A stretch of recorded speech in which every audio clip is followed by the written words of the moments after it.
world? It's your boy Worldwide Hugo, and we back with another episode of Laugh Away from Home, advocating comedy for mental health. And we're gonna show you the process of the feeling, the healing, the planning, and the action. And I got a special guest today. This is one of my brothers, a writer, an actor, producer, stand-up comedian, and a super dad, OCEAN GLAPION. Man, y'all give it up for him. Give it up for him. We can clap it up. Come on now. We need that. Bam, bam, bam, bam, bam. Yeah, we do. He don't even know. Like, I love him to the point where, like, nigga, I probably wouldn't even be who I am in LA right now if he ain't throw me the plug when we was in Raleigh. You know what I'm saying? Shout out to Good Nights. They put me on as a feature. Yeah. And he been rocking with me ever since. And you killed it. Come on now. I appreciate it, man. He the one. He how I got on Chocolate Sundays. Okay. I can't tell y'all the secrets because the secrets is secret. But if you're watching the podcast, you're gonna find it out, man. Exactly. But I'm glad you're here. How you holding up in all this LA wildfire shit, man? I know it's a lot going on. I'm sure family is all over the place, but yeah, man. I you know, just like everybody else, trying to figure out a way. You know, we went through this with not the fires per se, but we went through this through COVID. You know, you had to figure everything out. Yeah, because everything's changed now. Everything's changed, so it's weird because you know half of LA is. I was talking to somebody about this. Half of LA is homeless, and the other half is just acting like ain't nothing happened. Right. And it still is business as usual. Yeah. You know what I mean? So it's just a weird time. You just got to navigate through that. Right. So how you holding up? I'm cool. I actually had to like evacuate a little bit. Like I had a little baby evacuation. And like it threw me off because I could see the fires at Runyon. I live like right here by Runyon, right in front of it. And to see the fires and feel the heat and then see everybody in the road like beeping, going crazy and shit, I was like, oh shit. Right. I fucked around and packed my whole house up. Right. Like exactly, I was like, bro, I done lost shit before. And I ended up being away for like 2 days. But yeah, it was, I didn't realize how much it affected me till afterwards. And I was like, damn, like, this shit was a real thing. Like I kept looking at that shit like, damn, it ain't that real to me till that shit hit Runyon. And I was like, okay, I can actually see the fires. It's houses that I look at when I go to Runyon and I be like, oh, I'm finna have that. This same house is on fire. I'm like, what the fuck? Right. Like, so it's amazing to see how like shit can happen that quick. Yeah, do you think people started it, or do you think it's natural disaster? I was going to ask you that. You gonna ask me? Okay, yeah, that was my next question. Because I was about to say, I know you into the content and you got a lot of conspiracies and you got a lot of ways that you like to be devil's advocate. Yeah. So do you feel, and this is not factual as I could make it because I haven't done all my research, but they were talking about, you know, they said they had the $100 million cuts beforehand. They also talked about zoning for 2028 for the Olympics. Yep. And it's crazy because it's right up there by Malibu and where all the expensive shit is. That would be like literally the only place that it would make sense for them to have something that big. Right.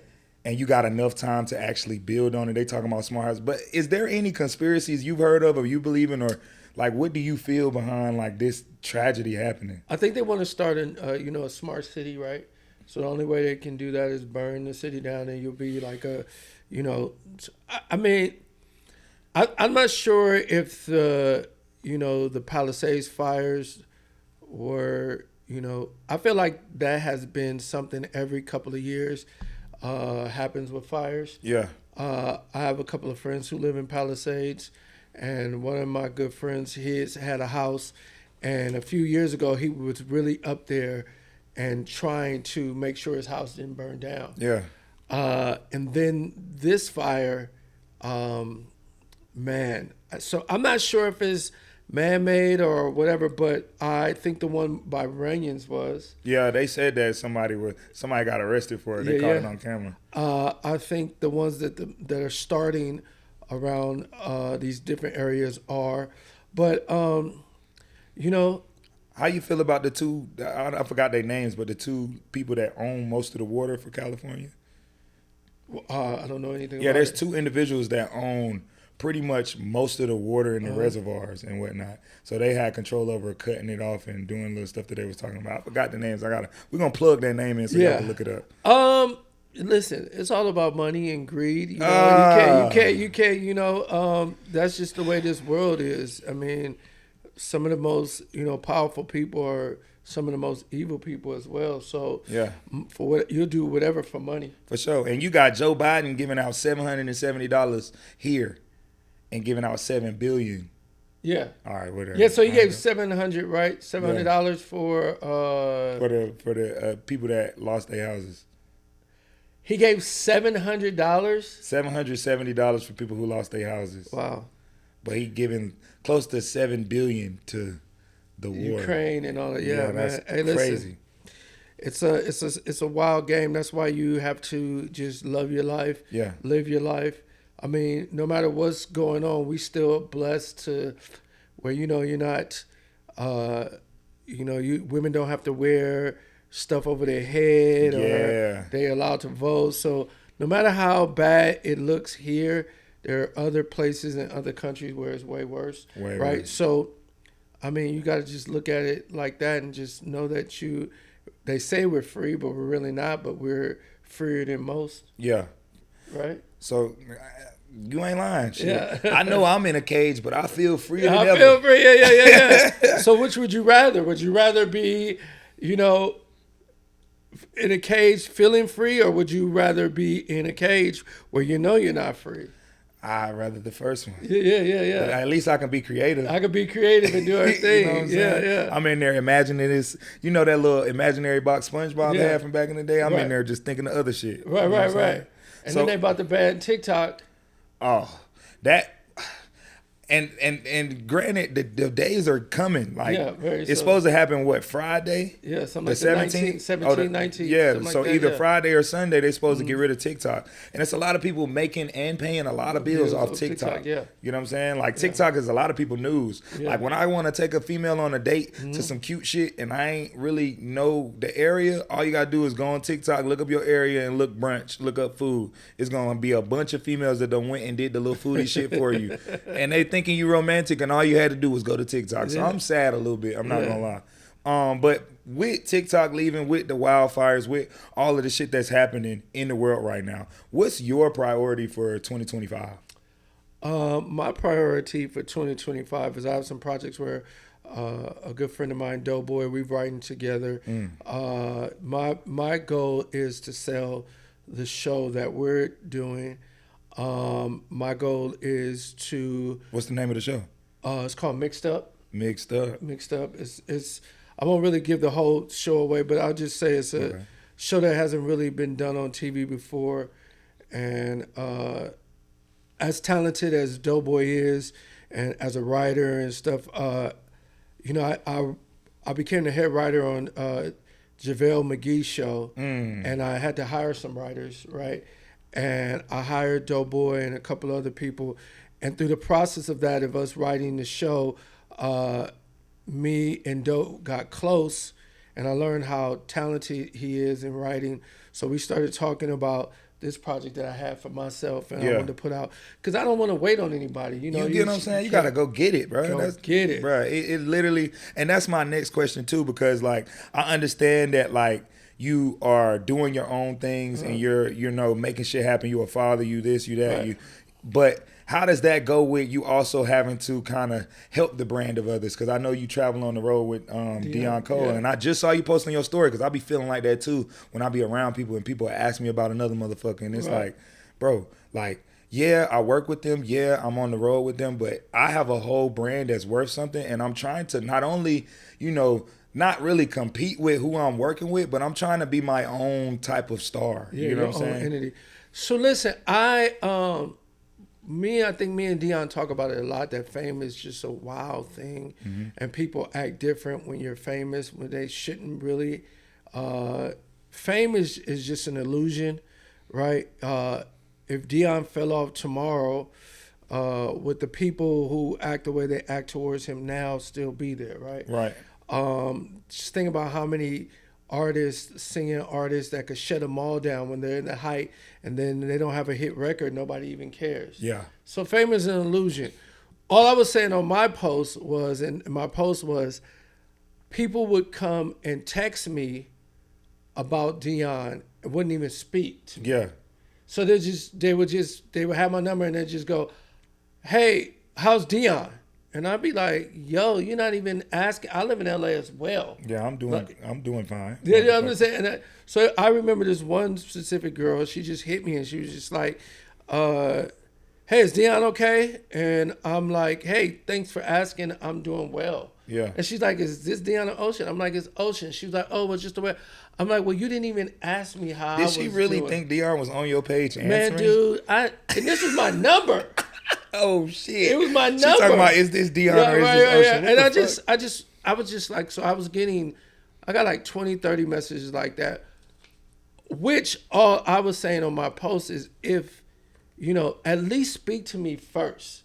I have no problem with telling you he's okay or not okay, but at least speak to me first. And if you're not, hit him up and find out if he's going to reply to you or not. And if he doesn't reply to you, then he don't give a fuck, right? So don't now call me and hit me up and be like, not even asking me how I'm doing. Right. And it's just a weird situation. So I just had to put that out there. Like, I'm more than just Dion's opener. And I get that, you link us because you see us together and that's my brother and, we family. But at the end of the day, he would say the same thing and people would just kept hitting him up and not even speaking to him and just be like, yo, it's okay. He'd be like, yo, you know what I mean? Yeah, I felt that. And Ocean don't play about that credit shit neither, because he definitely is my OG and he definitely left me alone for 3 weeks and had me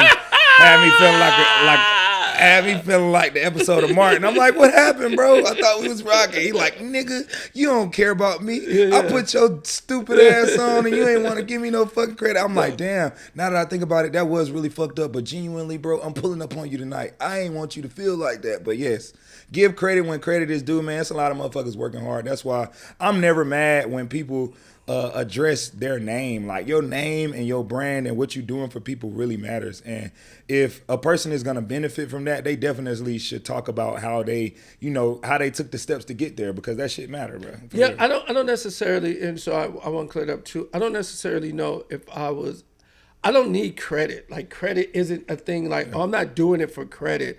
You're a very talented dude, right? So I met you, we vibed, we kicked it, we chilled. You were super funny. I had shows in LA. You were here fucking already. You know what I mean? You don't need me. Like, you know what I'm saying? It was just, if I can do anything in my power to somebody who's talented, I'm going to do that, and we're cool. So I plugged you in the situation.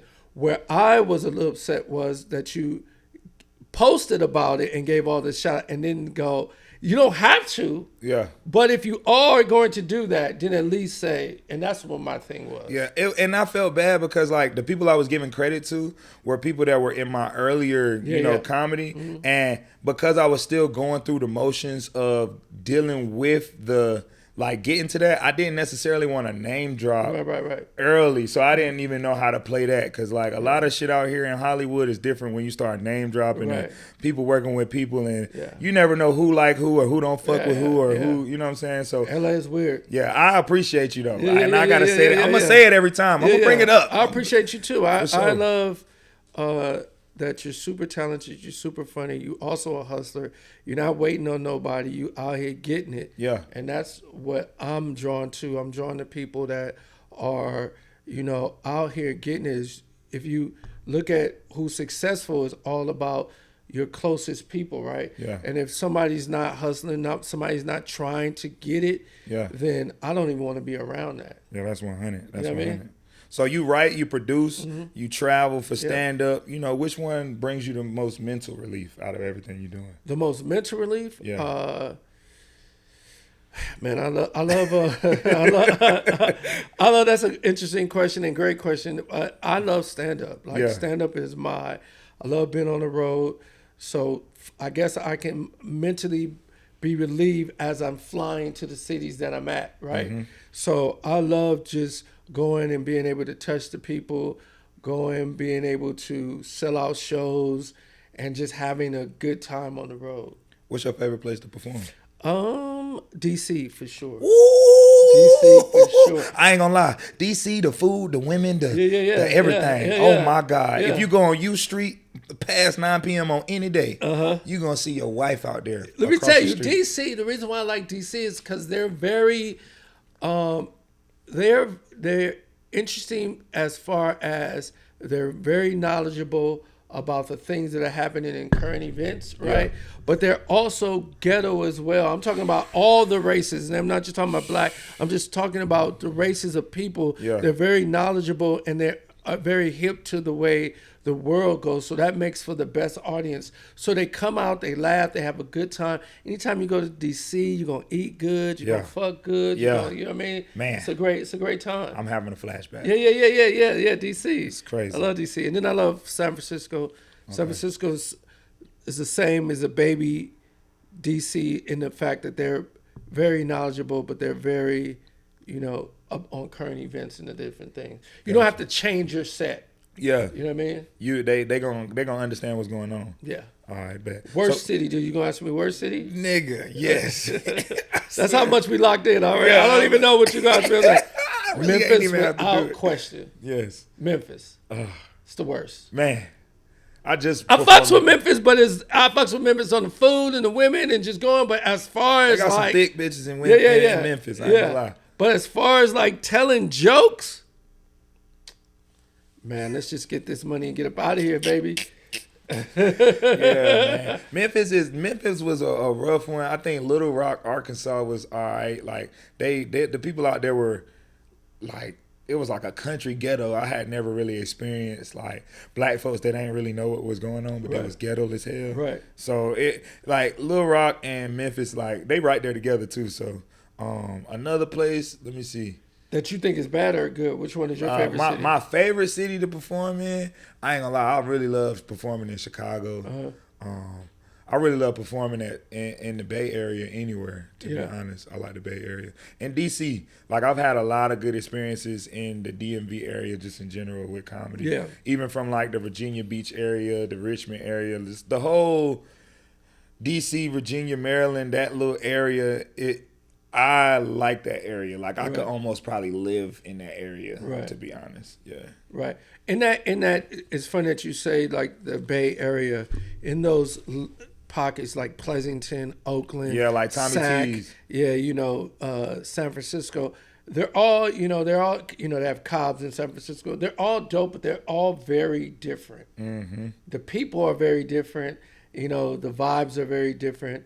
And, it's great in all of those cities, but the vibe and how you perform and go are very different. Yeah, for sure. Yeah. So you from New Orleans. I gotta say that shit right. New Orleans. You from New Orleans. Yeah. All right. So what was that like growing up? Like how and at what age did you transition out here to LA? So I was born, and then I got to I was just born, but I was born in '84. Then I got to LA in '03. So I came out here to be an actor. At 19? Yeah.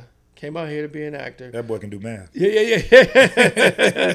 I came out here to be an actor, and I hated it. And then I just started getting into comedy because I was like, there's got to be a way to get on TV faster. Yeah. And everybody that was on TV was like a comedian. So I tried that, and I just fell in love with it. I bullshitted for the first 5 years. And then about year 8, I really got really serious. And it's been rocking ever since. And so you studied theater at Xavier University. Mm-hmm. Did you always feel like you was gonna be an actor or a comedian from a young age? Yeah, I always wanted to be an actor. That's what I wanted to do. And then comedy, I was never like the funny guy. Yeah. Like I was, it was cool.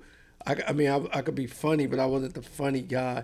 I ended up taking a comedy class. And in that comedy class, I learned how to write jokes and structure jokes. So, comedy is like anything else. If you learn how to do it, you can do it. Like, it's an art. It's just an art. If you learn how to, build a building, you can build a building. Mm-hmm. So you're going to have some trials and errors, and that's just how comedy was.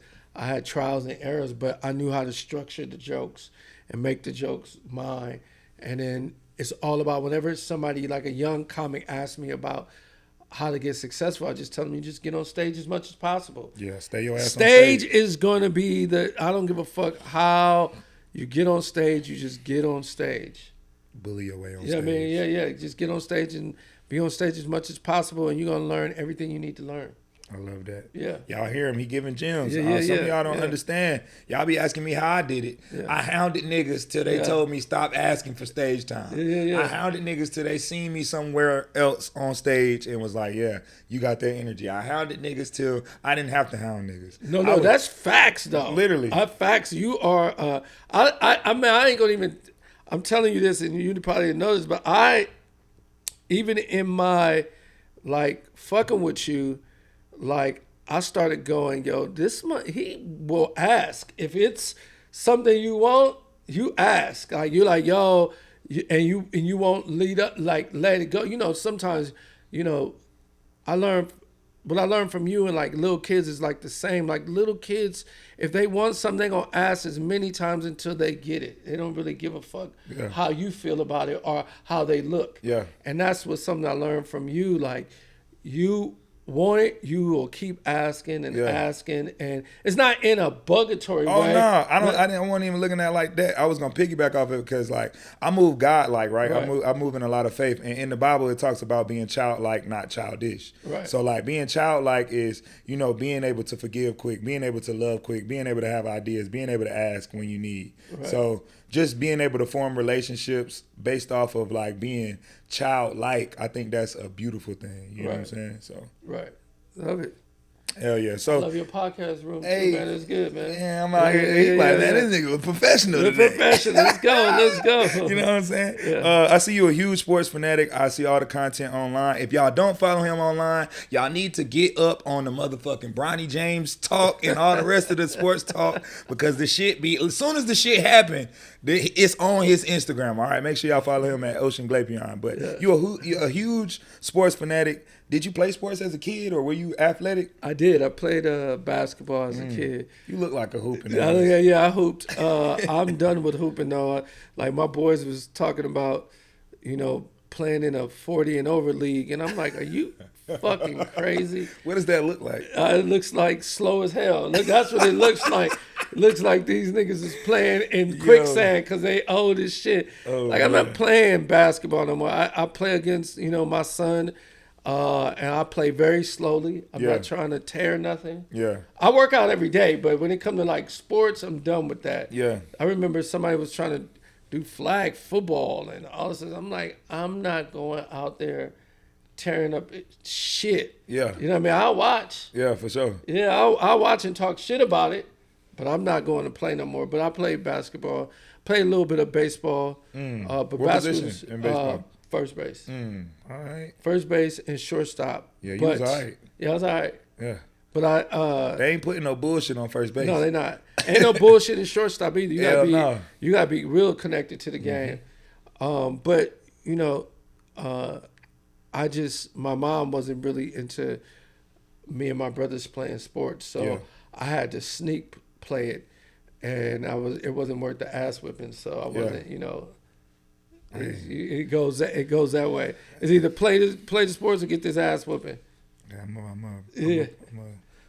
a chill, mama. I'm a chill. It ain't worth that much. No, not at all. All right, so I heard you was talking about your son and y'all got a connection through the basketball. Like, what's your father son dynamic compared to your father's and dynamic, like you and your father compared to how you and your son are? So I never grew up with a dad. My dad died when I was like 3. So my mom raised me and my brothers.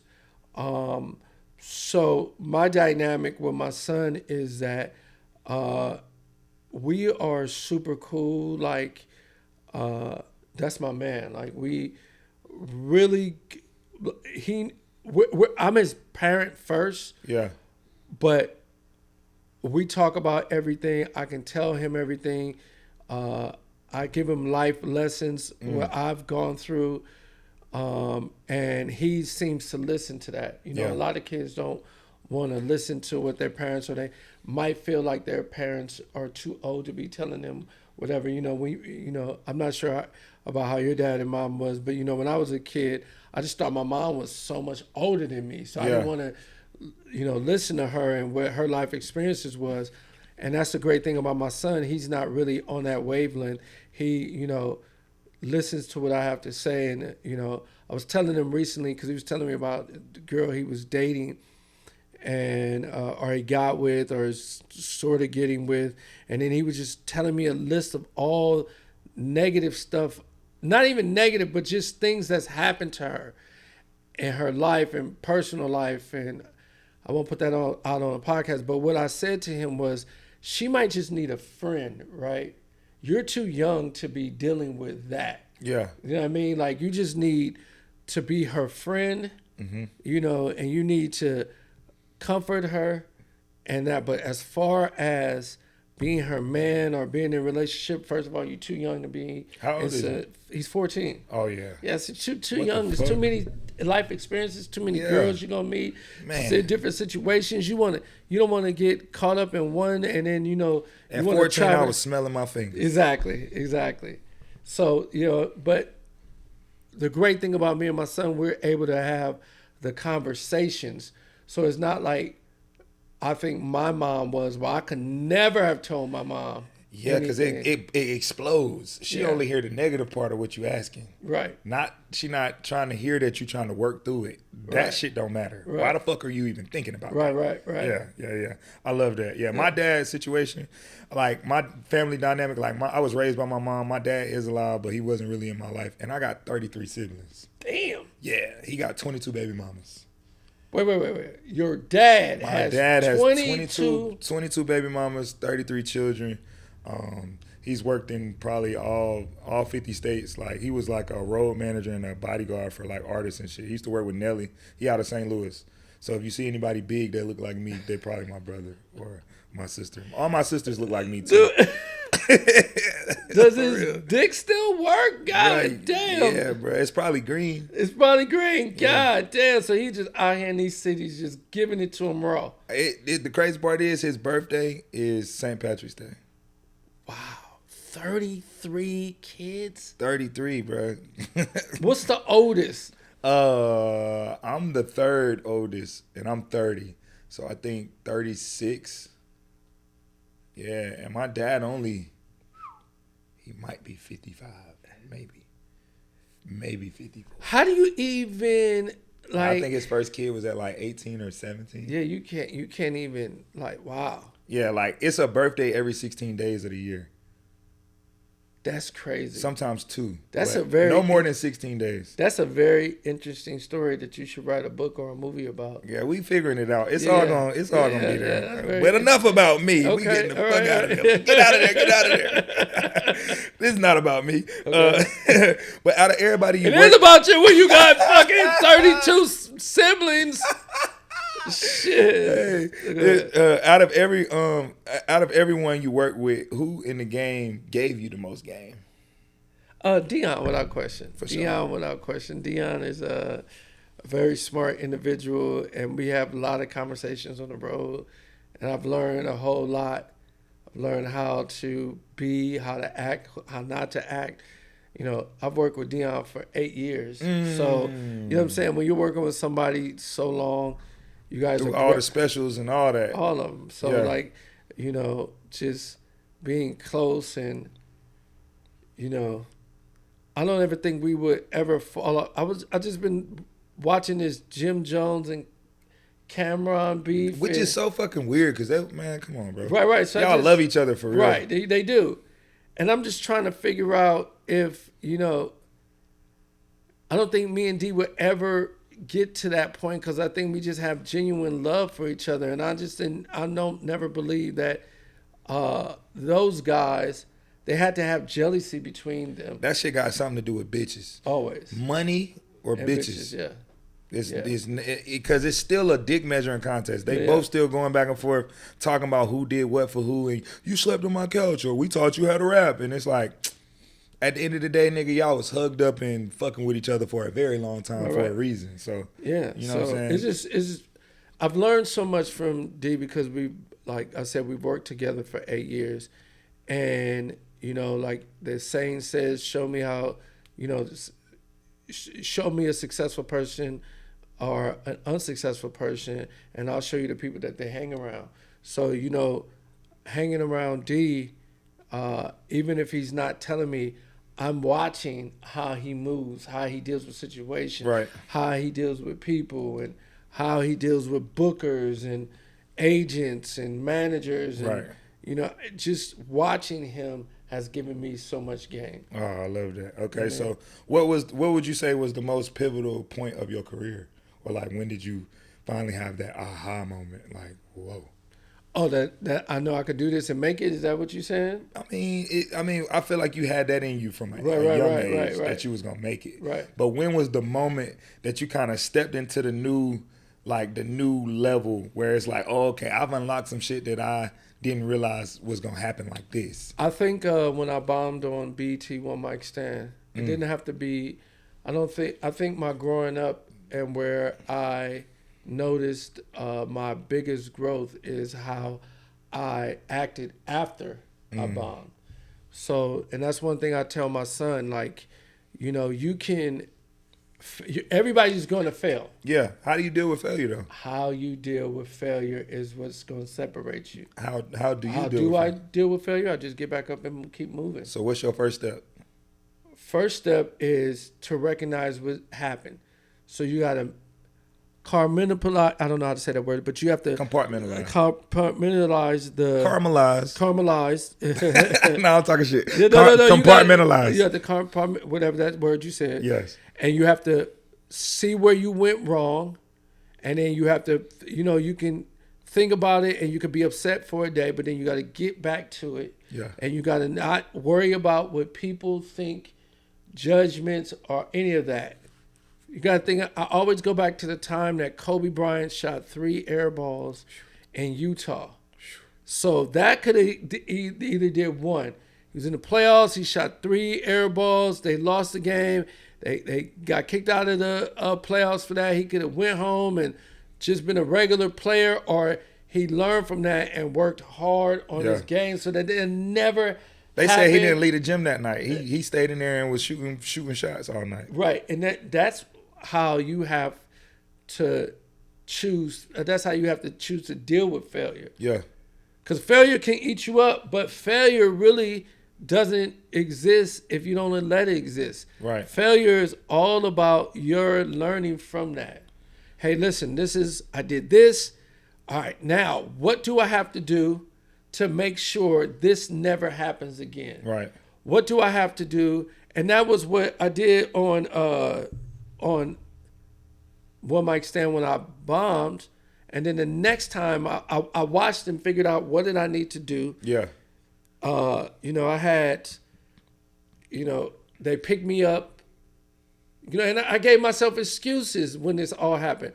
They picked me up at 2:00 in the afternoon. I didn't go on until 1 at night. And I was giving some excuses. Oh, they put me after this person. They filmed 6, 7 shows. Oh, I was waiting on this person if I can get all these people in to watch me, and this is my first time being on TV, so I'm gonna let them dress me, and they put me in weird shit. I gave all these excuses, which were factual things that happened, but then the next time I learned from that, okay, what's my call time? Yeah. Boom, I don't need to come up there before then. Yeah. I'm not having a whole bunch of makeup, so I'm gonna go in, I'm gonna go here, I'm gonna do this. Oh, people want tickets? Here's the website. You figure that shit out. I'm not worried about that no more. I'm only going to bring the one outfit that I'm going to wear to the show. Yeah. If you don't like it, you can send me home, but you're not going to send me home because you have this time slotted that you got to fuck with. Mm-hmm. It's a lot of things. And so the next time I was on TV, I learned from all of that. Yeah. And that is what failure is. You learn and you're able to win after your failures. For sure. Like, I got a process for like failure, and I call it I don't even really call it nothing, but it's the feeling, the healing, the plan, and the action. And that's kind of what I talked about earlier in the podcast, and that's kind of like how the questions are going to flow throughout the podcast as well, because like I always tell people, it's about research, resources, and relationships. Right. And, you got to find what the people need. You got to grab what the people need, and then you got to be with the people. So it's just about like those 3 R's, and then the process of understanding that whatever it is, address it, feel it, figure it out, and start working towards moving to something else. Exactly. So, exactly. failure is just in your mind, is just an illusion, and it's just a thing that people will go through, and it's however you let it affect you is how you're gonna bounce back from that. Or everybody's had failures. My favorite artist is Usher. His first album was a failure. Yeah. So then he had to learn how he went hooked up with Puff, and then they figured it out, and just it's just all about learning from different things. He hooked up with Puff. No homo. No Diddy. No, it's all good. Okay, so this is part of the show where I ask you, what's your laugh away from home? Like, what's your joy in the battlefield? Like, what do you mean? Nobody ever knows what I mean either. No, yeah, keep it that like way. it's a dope thing. Like, laugh away from home for me is like my child, my son. Okay. I started comedy through therapy, not being able to see my son, and I had to actually learn how to be joyful while I was doing shit that I didn't necessarily care to be doing because my heart and my whole soul is somewhere else. You know what I'm saying? So what's the thing that keeps you going while you out here doing all the things you doing and the shit you got to figure out? Like, what's your laugh away from home? It would probably be my son. Yeah. I enjoy spending time with him. I enjoy spending talking to him. I enjoy being around him. I just love my guy. So, we just got back from Hawaii. And, my son tries to act like he didn't care about any of this stuff we were doing out there. But then when you go on his Instagram page and his TikTok, and he's posting all this stuff about me and him and all these other different things, you realize that he does love you. And it's just, how kids act. Yeah. And so I just love being around him, and that's my thing. And so I would say the same thing about you as my son. Facts. There it is. While you going through trials and tribulations, like, how do you find the funny? Because we talked about being able to get over it and deal with failure. But, like, how do you take bombing on BET and make that shit something that you can use? Like, something that internally you can turn it into funny? Or how do you let that drive you to be funnier? Yeah, I don't know if I really don't dwell on, like, things in the past and stuff. So I don't know if I let things move me in that way. I got you. I got what you're saying. You see what I'm saying? Like, I'm not really sitting around. I'm a very happy person. If something bothers me, it might bother me for a day or two, but then I get over it. Like, I'm not sitting around dwelling in it. Right. And I mean, in a day or two, I'm over situations very quickly because life is too short to allow things to happen to make you unhappy and not have the joy and the love of life. You know what I mean? Give me 2 times something in life happened that was either a big loss or it made you unhappy, because you were talking about you were such an unhappy person. I need 2 of them. I said I was such an unhappy person? I mean, such a happy person. Yeah. No, it's okay. Yeah. You said you were such a happy person. So I am. What's two experiences in life that have led you to be unhappy or to feel like it was a loss? Like, what was the 2 biggest losses or the 2 biggest unhappy moments?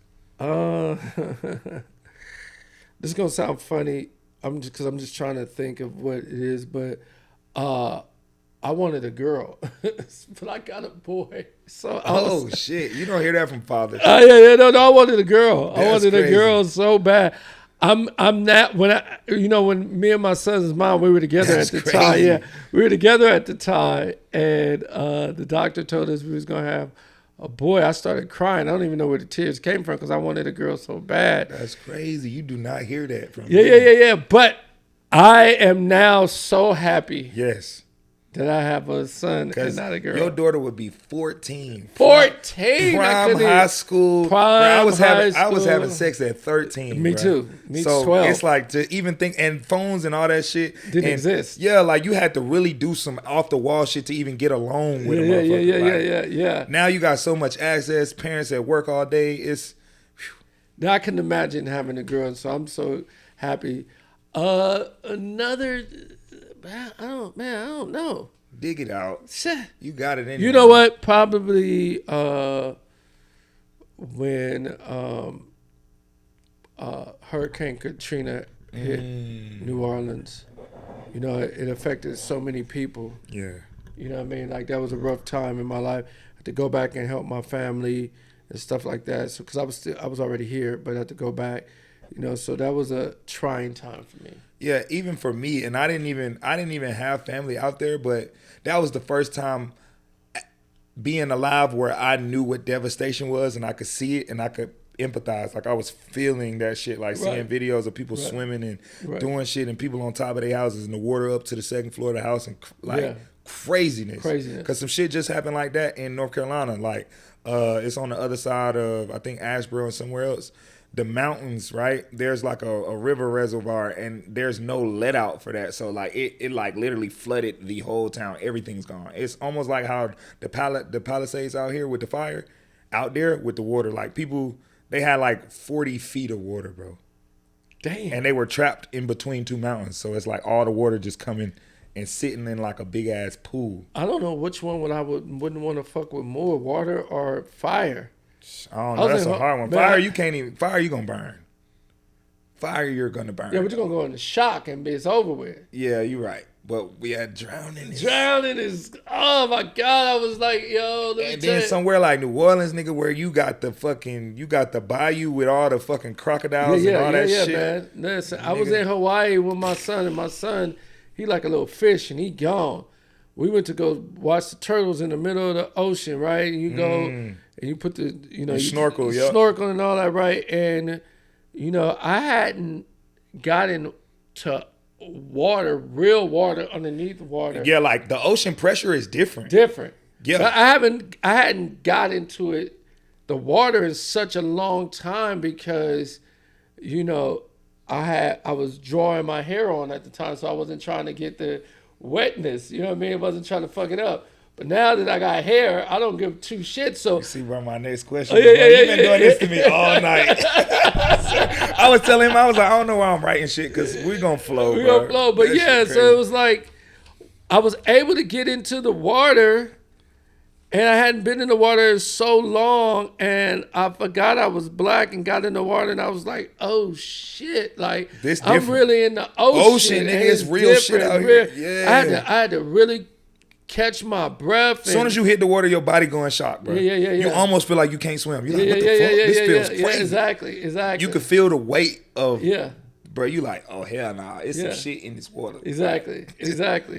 Yeah. Okay, right. She's gonna ask me about the hair transplant. Nah, I'm coming. It's coming. I got one more question before I get to that. It's coming, nigga. Okay, it's coming. Right. What's the best advice you've given to someone but you didn't follow yourself? To not give a fuck. Facts. I do that shit all the time. I'm like, bro, straight, don't worry about that shit. And as soon as I see something, I be like, bro, what the fuck is this? Yeah, to not give a fuck, man. I've given a fuck about so many things that I shouldn't have given a fuck. But in the long run, everything always works out. Yeah. No matter what, everything always works out. So don't stress over the little things. Yeah. Because stressing can fuck around and have you losing your hair, which goes to my next question.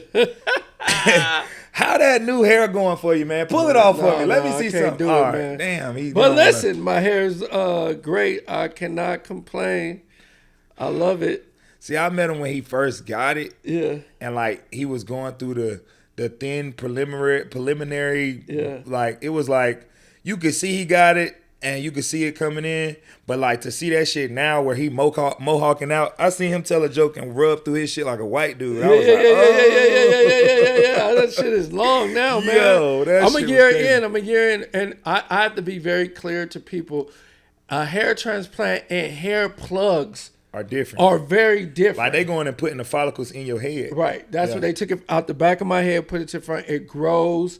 It's my real hair. Like my follicles are back and they're working. So it's like I liken it to like if you take a seed from a plant and plant it into another pot, it's gonna grow. Yeah. And that's the same thing. Hair plugs they're just plugging hair in that don't grow or nothing. It's just stuck in your scalp. It's just stuck in your scalp, and that's your hairstyle. Whatever that make that hairstyle. So that's a very different, because I when I say sometimes on stage about my hair transplant, I come off stage, people are like, oh, so, and they think I got a hair plug, and I'm like, no, It's not a hair plug. Hair plugs are very different from a hair transplant. Yeah, and that's the old way anyway. And you said like most people go to Turkey, right? No, I went to Turkey. Oh yeah. Turkey. I went to Turkey. So what's something like that cost? Or like what's that? Not saying I need it, but no, it's very affordable. I don't mind showing my shit is already. Hey, my shit is already long, but bro, he got that drip right now. Yeah. You really look like one of the Ball brothers. I might swerve through that corner. Whoa. What do you think of that song? I think that it's smart what he doing with it. I don't think it's that great. I think the chorus is dope. I think that the song, if he were to have a bunch of songs that sound like that, it would be an outdated album. But I think that for the fact that his brothers are in the NBA, he has a look. He's a big light skinned dude. People are very gimmicky too. So like the industry does this thing where they take somebody that looks like somebody that just lost in the industry and they put another person in there that looks like them that's winning. So not saying he looked like Drake, but it's like for all the light skinned people that are looking for something that.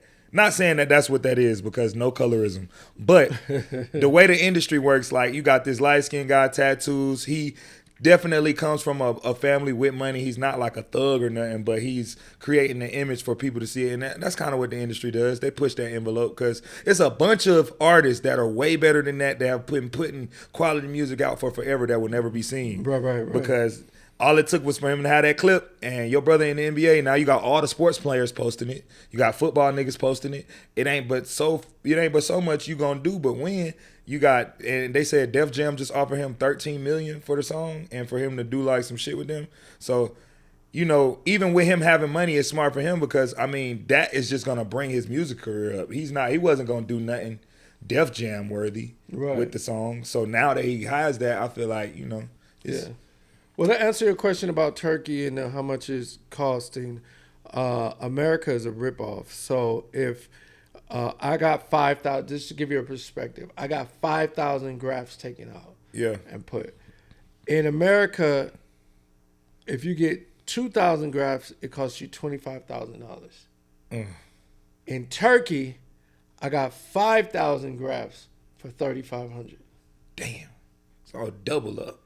I mean, just think about that. I got double the grafts and so less more. So if I would have got 5,000 grafts in America, it probably would have been like $40,000.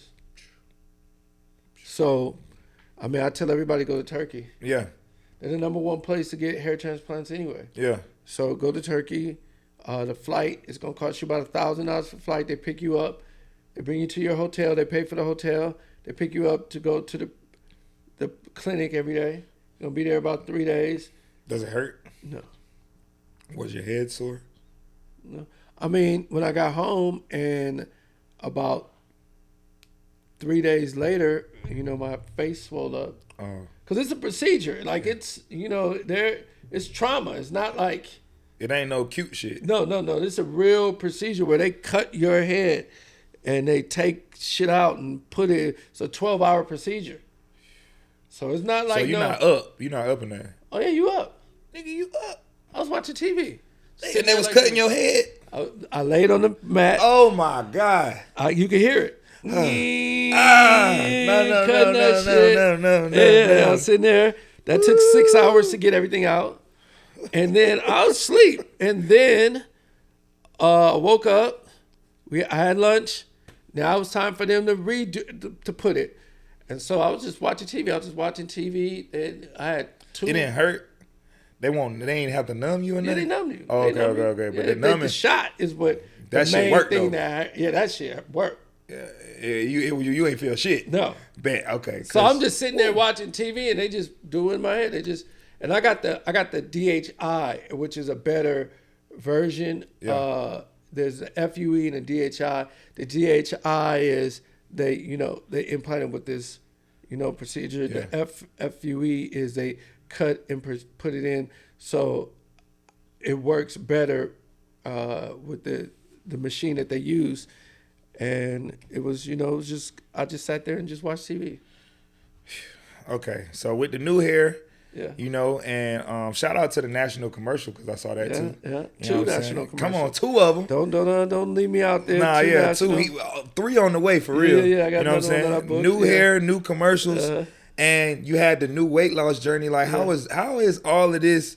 You know, like how is all of that? Like, you know, dealing with that in Hollywood, like making so many changes, dealing with, you know, even your own personal confidence. Like, you know, how did your personal confidence grow, or even maybe sometimes, because I've interviewed people that have went through weight loss, and they said their weight loss was their superpower, so they kind of lost something losing weight as far as like their confidence. Like it kind of did the opposite. So with you, the hair, the weight loss, and just like the things you're doing in your career, how has that like kept you afloat with all of the other bullshit you got going on? Well, like, yeah, the weight loss is cool, and the hair and all that other stuff, and got my teeth fixed and all that. But yeah, growth is just, you know, it's just growth, right?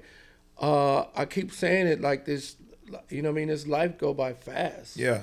So why not do the things you want to do? Be around the people you want to be around. Yeah. Have the most fun with the people you want to have the most fun with. Don't ever let somebody bring you down. If you know, somebody's not aligned with you, just don't fuck with them. Yeah. So many people in this world. You know, we get caught up on whether it be relationships or not, whatever. We get caught up in, oh, well, this, and I got to still be there for them. And no, you don't. Right. Like, you can move the fuck on. Mm-hmm. These people aren't serving you. It ain't got to be no hard feelings, but you could just move the fuck on. 100%. So I've taken that and learned that I have to make myself happy to even make anyone happy. Yeah. I'm not in charge of your happiness. You're not in charge of mine. I got to be happy. You got to be happy. And together we'll become happy together. Next question, because you've been doing this all night. In a perfect world, what does true love look like for you? I've been doing this all night. I swear to God. It's like he knows what I'm about to ask him. You know what I'm saying? True love just looks like somebody that we're connected, man. Yeah. You know, we have fun together. You know, I want to be able to go out with somebody where, you know, we're just having a good time. We don't, you know, it could just be us, and we at a hookah spot and we playing speed, and it's just us, and we just laughing and giggling and not knowing what anything around us. It's just us having a good time. And I feel like that's what true love is somebody that's your best friend, somebody you can have a good time with. You could tell them anything, and you could trust that person. Even if you guys don't work out, you could trust that the things that you've told them are not going to be all around the world. You know what I mean? Yeah, for sure. So do you believe in love languages? And if you do, what love languages do you like to receive versus what love languages do you like to give out? No, I don't believe in love language. I believe that that's all bullshit that some woman wrote to get more gifts. Just say you want more gifts. Every love language is, my love language is gifts of gifts. I get more gifts. Yeah, just say you want more gifts. Don't try to put it in a box of something. I don't believe in love language, yo. Just I tell you what I like. If you can do that, cool, then we're compatible. If you can't, then we move forward. Yeah, he said, fuck them love languages. Fuck them love languages, man.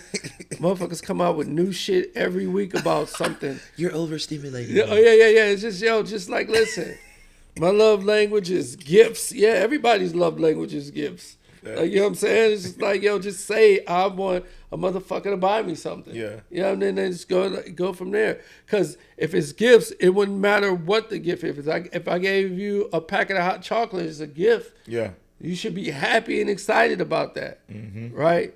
Shouldn't be no number on the gift or how expensive it is or not expensive or anything. It's a gift because your love language is getting gifts. Yeah. So just say you want gifts, and then we can move forward. I can say I can do that or I can't do that. So in an ideal world, what's a perfect date Because I heard you say hookah and playing speed and whatnot. If a lady had to take you out that cared about you right now because you working hard and you doing shit and people should know this. Yeah. You know what I'm saying? What do you need? Because people need to give you your flowers too. Like, what's your thing like? Where you want them to take you? What kind of gift you want? Because we trying to get you some gifts in 2025. Because you working too damn hard not to be getting a gift every week. Yeah. I would just give me. We can go to a good dinner. Some good food. Once a week, let's go get some food. Good conversation, yeah, man. Let's go have some drinks at the bar. Let's chill. Let's talk.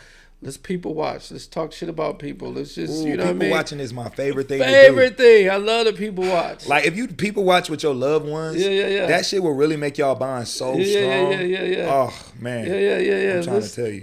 Let's look at some girls and they fat asses and just be like, look, hey, baby girl, you know my girl, and be like, hey, you see that girl? Look at that fat ass. Look at that. You know what I mean? Like, let's just have a good time. I'm not saying I want the girl. It's just fun. Let's just have a good fucking time. Experience life together. Yeah. So, in closing, man, like, where do you see Ocean Glapion going in the next 5 to 10 years? Like, just with the movies, the commercials, the producing, the shows, what, and how can I be a part of it? No, but for real though, where do you see yourself in 5 to 10 years? That's funny. I just see myself as a household name. Yes, sir. I just see myself as a household name. I see myself bringing joy and laughter to as many people as possible. I see myself world touring. Yeah. I see myself selling out venues. I'm claiming it. I'm seeing myself in arenas. Yeah. I'm seeing myself doing all my dreams of where I'm manifesting it. Yeah. Right. So I see myself being as big as possible, as big as God is allowing me to be, as big as the universe is going to allow me to be. And I'm going to step into that and I'm going to fulfill those dreams. And I'm just going to have I already have an amazing life, but it's going to be more amazing on how I want my life to be. Yeah. You know what I mean? For sure. And be able to just pick and choose what the fuck you want and how you want it. And and I'm also enjoying the journey. Yeah. I enjoy, I just was in Bakersfield and I just enjoyed being there. I enjoyed meeting people from there. I enjoyed just the process. And that's just stepping, different cities and it gets bigger. And all of a sudden you're in arenas and you're this and that. And they telling you, oh, I remember you 10 years ago or 5 years ago. I came to see you and you hugged me by my neck so tight. We got a picture. Yeah, all of that, man. So it's just like, I see myself just bringing joy to people. For sure, man. All right, well, last thing on my podcast, I do a little I make it spicy at the end where I ask my guests shit talk or cry. Well, I don't want to cry, so let's shit talk. Cool. Roast your biggest hater. Go. Roast my biggest hater? I don't even know if I have a hate. But I don't know if... We can make it general. If you had to say something to a motherfucker that needed to hear this right now, how would you talk to him and let him know that this is Ocean Glapion, bitch, and I'm checking in. I don't give a fuck about what you thought, but this is who I am. That's you just did it. I would just call you up and let you say it. I would call you up and I would be like, yo, he got something to tell you. And I'll let you say it all. You know what I mean? Let you get on the phone and you don't know Ocean Glapion today. You let you run it through. You know what I'm saying? Like that Chief Keef intro. You be like, this nigga, you think he ain't no hitter? Exactly. But listen, on the serious tip, I never worry about who's hating me or not hating me. So you want to choose cry? Okay, I'll choose cry. Okay, go ahead. So cry. now you gotta apologize to somebody you never apologized to. I gotta say their name? Let's see. Who I apologize to? I've never apologized to. If you can't say the name, then the apology ain't as good. So I'm gonna let you. I ain't tripping. Okay, which camera do I look at? All of them. Okay, I want to apologize to all the bitches that I fucked and didn't call again. Listen, I was going through some things and it was called being young and not giving a fuck. So I want to apologize to you from the bottom of my heart. I really, really mean that. I really didn't mean to fuck you and not call you back. Hold on. Let me get in serious acting mode. I really didn't mean to fuck you and not call you back. I really wanted to. Your pussy was amazing, but I just didn't want to fuck again, so I didn't call you anymore. So I just want to apologize for that, and I'm really sorry. And I want to apologize that he didn't introduce you to me.